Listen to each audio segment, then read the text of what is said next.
I'm Bill O'Reilly. Thanks for watching us tonight. Do something. That is the subject of this evening's Talking Points memo. Today in Georgia, Donald Trump made a speech where he once again criticized President Obama for not using the words radical Islamic terrorism. But there was also a new insinuation against the president that he is protecting Hillary Clinton in the email investigation.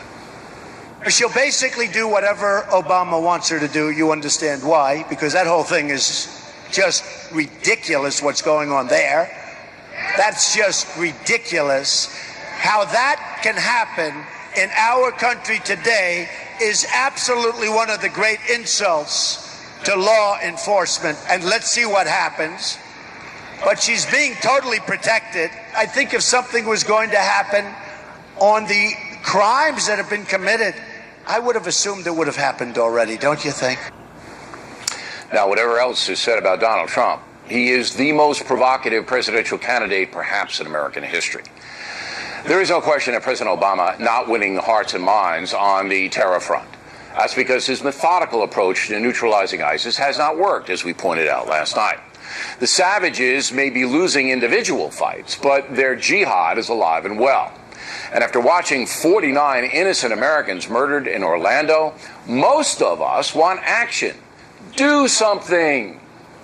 When are we going to say enough is enough and say we are absolutely going to destroy ISIS? Right. We're going to stop the evil of radical Islam.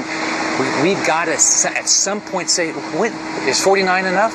How many more can there be? The governor is correct.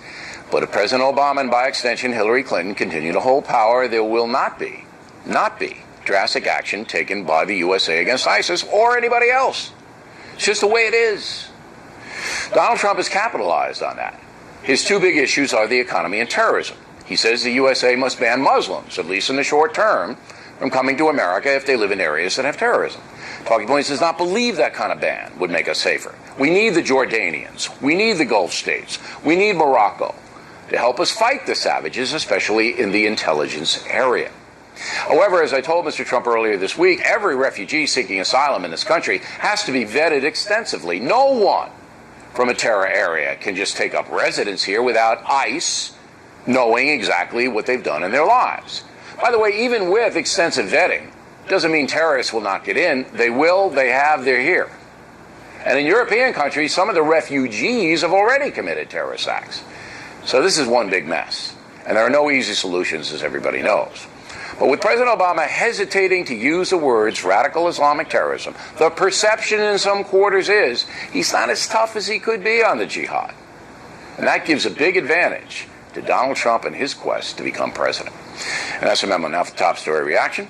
With us here in New York City, Ebony Williams and Monica Crowley. So Monica, you said on this broadcast that you believe that President Obama actually wants Hillary Clinton to be prosecuted in the email situation. Now, doesn't look like that's really the case. Well, the FBI has not weighed in yet. Okay, that's number one. Number two, what Donald Trump was saying in that clip that you showed is that the fix is in, and he may very well be right.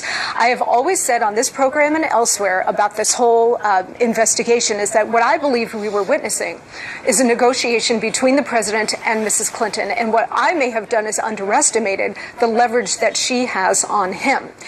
What we now know is that there were at least 18 email exchanges between the president and Mrs. Clinton that they will not release. Okay?